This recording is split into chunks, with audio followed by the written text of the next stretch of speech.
throws. So you got to compute that with your players. Okay, I'm going to go over some basic footwork around the base.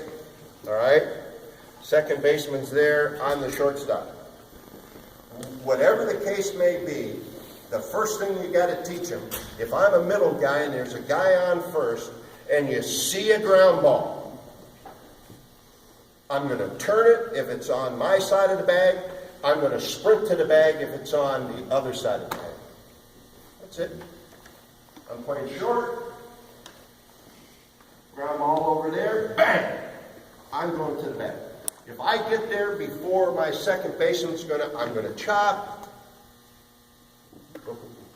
Put my hands automatically. I'm running. Boom, boom, boom, boom, boom. I'm giving them a target. 2, 2, 2, 2, 2. I'm going to receive it, click the back of the bag, throw. If it goes inside, then I just be like a first baseman, get the out, move my feet and throw. Teaching young kids about the double play, you got to be real basic. You want to get it out. First thing, we got to get it out. So that second baseman or shortstop got to make a good throw to get the out. If we turn it, that's what you'll be talking about at the root beer stand. They turn the double play. That's all good stuff, you know. And when I coached, and even in high school, ground ball to the middle guys, the guy on first, 2, 2, 2. I'm yelling 2, 2, 2. Before the first pitch, you got to force it 2. Middle guys, remind them. Oh, well, they should know that. No, they're 8, for crying out loud. They don't know. But if they recognize your voice, just like if you're a dad and you're saying, John, you should do this, all of a sudden, all the coaches' voices go away and he's listening to the dad.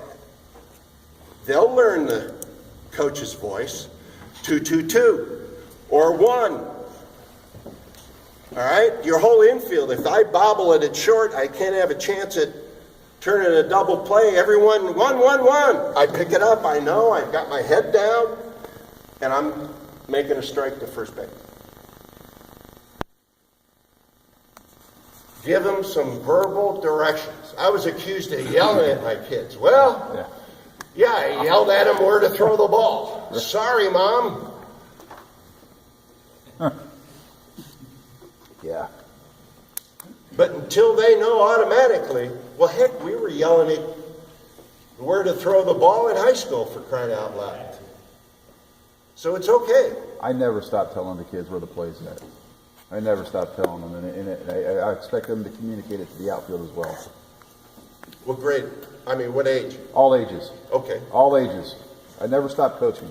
Well, you got to coach every pitch. That's right, you do. And if you have to holler at them to get their attention, don't worry about what other people are going to think. You got their attention when you raise your voice at them. They're the ones that need to be looking at you when you're saying, hey, second base, 2, 2, 2, 1, 1, 1, 3, 3, 3.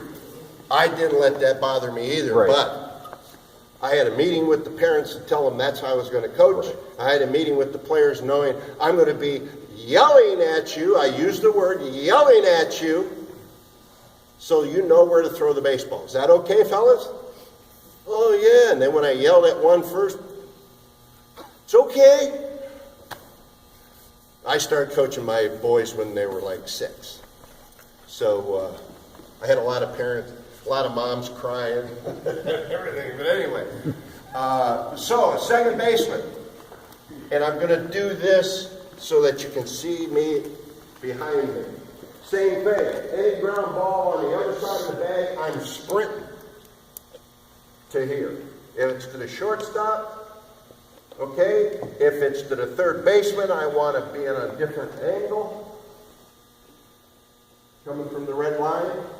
But basically, I'm going to get it, step, look at my hands. I automatically just do. That's how your middle guy should. You should have both your hands up. I'm going to touch, rock, throw. Now look how far I'm away from the sliding guy. Rules today in high school, he can't go get me here. He's out. Especially if we have a good umpire. Well, yeah, well, they can see. Thank you, sir. Thank you. I'll pay you afterwards. Thank you. All right. So, You're good. You leave. last thing, and then Jimmy, you want to come out and do a little footwork around the bag? Okay. Shortstop. We already showed you how to pitch, right? Remember, I take a step and follow through step. If I'm here, boom. If I'm here, boom. Feet. Those are 3 different feet to get a good throw. Second baseman, I'm going to catch it. Thumb underneath the ball. Pitch. Toss.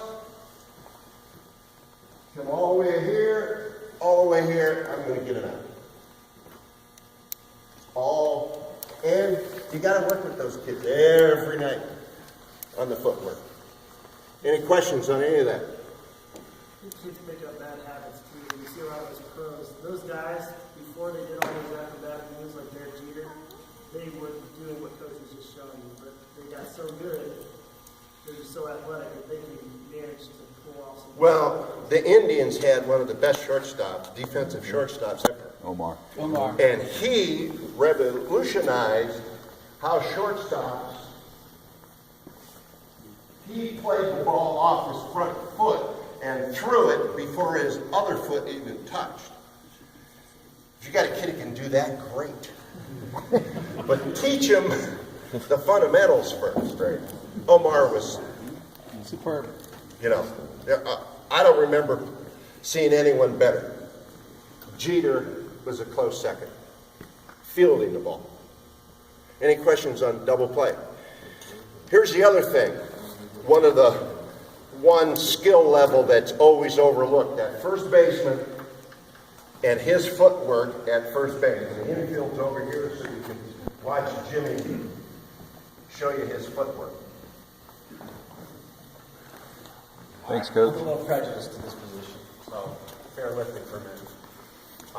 I played shortstop my whole life, coming all the way up through from 7 years old to about 13. So I had a little luxury of knowing how to field the ball pretty well. And then I grew 6 inches in one summer. I went from the point guard in 9th grade at Roberts to the center on JV basketball in 10th grade. So needless to say, I couldn't move. I was all gangly. I played baseball for coach as a sophomore. I look back on it now, I don't know how I even did what I did then. Broke everything you could think of in about a year and a half. Elbow, 2 fingers. But anyway, everybody wants to stick the first baseman over there that, let's put him over at first. Let me tell you something. A bad first baseman will kill you. Okay? He's giving away outs over there because he can't catch the ball. Or he's not athletic enough to even move off the bag a little bit. Okay? So it's very important, and I'm learning this now even in coaching. Like I said, I'm prejudiced, first of all, about first baseman. But secondly, if I don't have a good one, just like a catcher, it's a long day. Okay, my shortstop can make all kinds of great plays. If I don't have a first baseman over there, he's dropping the ball, or, he's out here like this, and it's going right by his head, and, all of a sudden guys are running the bases like crazy. And you're like, really? So take a guy who's maybe not your best player, but he's up there, and teach him how to play first base. Because it'll save you a lot of runs, it'll get you a lot of outs. Even at high school, good first basemen can make us look really good. Okay, they're picking balls out of the dirt for double plays, and nothing gets by them. Okay, I tell my first baseman, your goal for the season is that a ball never hits the fence. It never hits that fence behind you, unless they airmail you, okay? Or they throw it so far wide you don't have a chance. But anything within this radius, that ball never touches that fence. And I always tell them, listen, if the ball hits the dirt, whose air is it? It's not your air. Just knock it down. Okay? All right, so some basic principles about the bag. Number one, first problem I always see. They get over there and they tell the kid, give him a good target over there. Listen, I don't want one guy standing here like a statue. He's all standing up all tall and he's like this. That's not what you want. Okay? Listen, you got good athletes who pick up the ball and throw it from short or second. They'll find the bag. They'll find the guy. I want him in an athletic position. Okay? Every throw is going to be a bad throw. So I tell him, every throw is going to be a bad throw. That's what you have to do as a first baseman.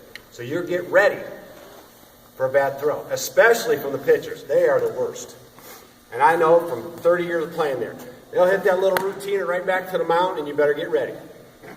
Because they have no clue. They get all panicky and, oh, God, you know. So that's just to be ready. So what you do is you're playing here, I'm out here in the field, nobody on base, ball's hit, I immediately get over here, and I get my heels between the bag. Just like this. Okay, now I can feel the bag either way. All right, here's what you'll see. I get out here, get to first, he gets here and he goes. Yep. Okay, now the ball's thrown 3 feet over here. He's going, oh, and there it goes. All right, so what you do is you get him over here, and you do it without a glove even. It's on foot drill, just did it yesterday with my guys. They do it so much they're sick of it. Okay, but you watch them in a game, their feet are good. Okay, they're right here, and we got the bag, and all it is a little shift of the bag. We use the corners. Look how much further out I am on the corner of this bag. Wide. Okay, Yep. over here, I'm right here, I'm all right here to the backhand side. Look how much further I am. If I'm right here, this is what I got. Makes sense. That's the range I have. So we move our feet. You're not just a statue. You don't go there and set up because now you're locked in. Okay? You're right here. You wait. There's the throw. A little shift. And I'm right here. All right? Get them off the top of this bag. They'll get killed there. All right? So it's not that hard. So what we do is this. Boom. I have them going back and forth just like this. All the time. Next guy, out. Next one. Get in there. Do this for about 3 minutes every day. Now their feet are just, it's repetition, it's muscle memory. The other thing I teach them is, you got the high throw, right? What you'll see kids do, it's high, they'll go, ugh. They'll jump with both feet, they're not even close to the bag. No, get your foot on the bag, use the bag as leverage. Okay, either way. Jump off the bag is where you're going to come down. On the bag. On the bag. All right, if I go out here and I moved off the bag and I jump, where am I coming down? Oh. No. You got one shot at it. Get on the bag, jump, you're down on the bag. Okay? Now, another thing real quick. Holding runners. Any questions about the foot drill? Does that make sense? Yep. I mean, I prove it to them by sticking a body here. When I stick in the middle, there's this much difference on either side just by getting to the corners of the bag. Extend your range. Yeah. You got complete too. We did ball swing in the outfield. Yeah. You want to lock yourself in, you got to straddle it. And it is, you guys will see it. Now that I've said it, you'll watch. Watch the other team. Because you guys will go show your first baseman. Watch the other team. He'll get right here every time. Or he'll be like this. Stand here, knees are locked, can't move. There goes the ball to the fence. Happens all the time. All right, how many of you guys are holding runners? A few of you? Okay, here's the other thing. You'll see this a lot, holding a runner at first. He's out here like this, right? And that's okay. But what you really want to try to do is get here. This is the first baseline. Because my pitcher now can see the bag. When he turns to go throw to first, his eyes can immediately pick up the bag, and he sees like he's got a whole lot more area here to throw it to. Now, what you have to tell your first baseman, you can't stand here like this. Okay? You're like this, you're open, you're letting him have it. You can put your arm out. I just kind of left my hand out here ready to go. I don't need to give him a target. He's not picking up my target when he flips his head around. He should be looking right here. Okay? So, as the ball's coming though, you gotta move in with it. It's like this, and we tag our foot. Always tag your foot. Because here's what your other thing is. We got him picked by 5 feet, and your first baseman's out here trying to do this. Guy slides right under him. That's for anywhere. And anywhere, tag your foot. Put your foot in the right spot. Boom, boom. Because where's my foot? Right next to the bag. So get him in the habit of tagging your foot. All right? Any questions about that? Coach, that covered? Yeah, perfect. But like I said, you need to find a good player. Just stick it first. It'll save you, trust me. Thank you. Uh-huh. Okay, any questions on fielding? All right, last session.